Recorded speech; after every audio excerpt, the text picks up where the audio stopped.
আসসালামু আলাইকুম ওরহমতুল্লাহি ওবরকাতুহু নাহমাদুহু ওয়া নুসাল্লি ওয়া নুসাল্লিমু আলা রাসূলিনাল করিম আম্মা বাদ। প্রিয় দেশবাসী, অবশ্যই আপনারা বসে আছেন একটি সুন্দর এবং আনন্দের নিউজ পাওয়ার অপেক্ষায়। সেই নিউজ দেওয়ার লক্ষ্যে আজ আমরা তরুণ উলামায়ে কেরাম একত্রিত হয়েছে। দেশের এই ক্রান্তি লগ্নে আহলে সুন্নাত ওয়াল জামাতের অনুসারী সমস্ত যুব সমাজের একটি দাবি যে আহলে সুন্নাত ওয়াল জামাতের সকল উলামায়ে কেরাম এবং বুদ্ধিজীবী বাংলার সকল নাগরিক একই ব্যানারে চলে আসুক।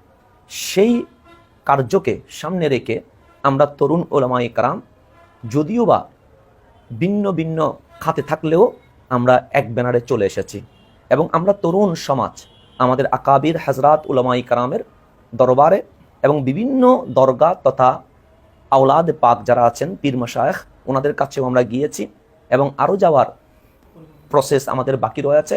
আলহামদুলিল্লাহ, আনন্দের বিষয় হচ্ছে তরুণ সমাজ উলামায়ে কেরাম যে দাবি আমাদের আকাবের হযরত অভিভাবকগণের কাছে দিয়েছেন এবং ওনারাও ঐক্য হওয়ার লক্ষ্যে যেই প্রসেসিংয়ে এগিয়ে গেছেন, আমরা আজ আমাদের উলামায়ে কেরামকে আমাদের পক্ষ থেকে ধন্যবাদ এবং মোবারকবাদ জানাচ্ছি। আকাবির হযরতকে আমরা আমাদের পক্ষ থেকে ধন্যবাদ এবং মোবারকবাদ জানাচ্ছি এবং গত 8 তারিখ থেকে আজ পর্যন্ত আমরা একদিনের জন্য রেস্ট নিয়ে নেই।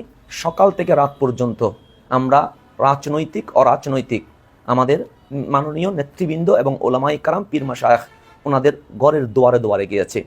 আনন্দের বিষয় হচ্ছে সকল উলামায়ে কেরাম সকল আমাদের নেতৃবৃন্দ আমাদের প্রতি যে ব্যবহার করেছেন, যে আচরণ দেখিয়েছেন, সকলের ব্যবহারে আচরণে আমরা মুগ্ধ হয়েছে।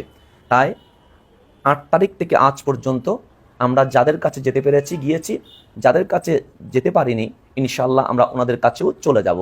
এবং আমাদের আনন্দের বিষয় হচ্ছে উলামায়ে কেরাম যেহেতু এক টেবিলে বসে গেছে, আমি যুব সমাজকে অনুরোধ করব, যখনই আমাদের মুরব্বীগণ আমাদেরকে ডাক দিবেন এই বাংলাকে শান্ত করার জন্য আমরা মাঠে ময়দানে ঐক্যবদ্ধ হয়ে নেমে পড়ব। তাই আজ এই লাইভের মাধ্যমে, এই ভিডিওর মাধ্যমে আপনাদেরকে জানিয়ে দিচ্ছি আমরা তরুণ উলামায়ে কেরাম তথা যুব সমাজ এক ছিলাম, এক আছি, এক থাকবে।